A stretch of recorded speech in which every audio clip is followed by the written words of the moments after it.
Magluto tayo ng sitaw guys with itlog. Ayan gagawin natin. Mantika.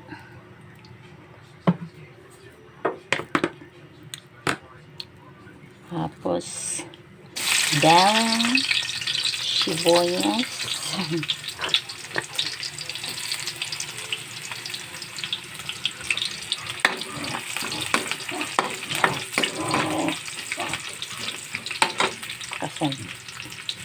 Kasan natin para mabilis mag-brown.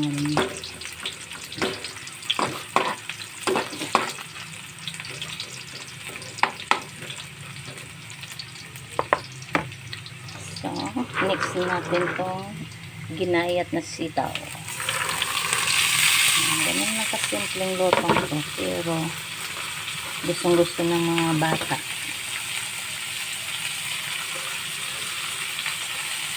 Nung natikman ko ito noong una, nasarapan ako. Tapos ang niluto ko rin sa bahay.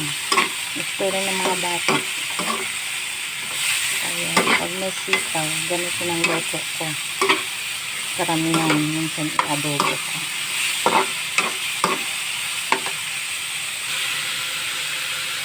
Asin.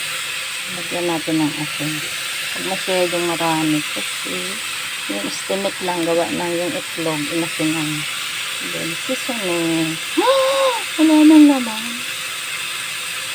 Nakahati lang kasi. Pag kunti lang kasi yung ano ko lutuin. Hindi ko ubusin yung seasoning. So, halo-halo lang yan. Pag ako magluto ng gulay, half-cook lang talaga yan. Kaya pag magreklamo sila, anak ko sila na magluto.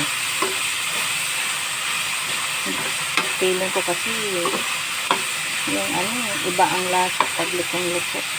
Malinam ng pag ano, half-cook lang. So, okay na yan guys. Half-cook nga lang tayo. Okay. Ibuhos na natin ang egg. Yun, may asin pang buo. Kaya ayoko sa rock salt. Kasi matagal malusaw at sa mga itlog. So, ayan na siya. Halo-halo. Dandahan lang. Itlog ko eh. Hindi pwedeng ikot. Ikot-ikot.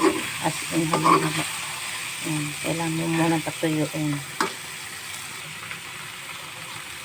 So, ito na guys. Luto na. Tikman ko nga.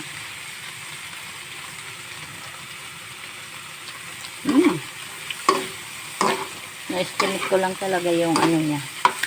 Pag marunong ka na mag-estimate ay ito lang. Yan, ready to serve. Thank you for watching guys. Mamaya na ako kakain. Bye bye.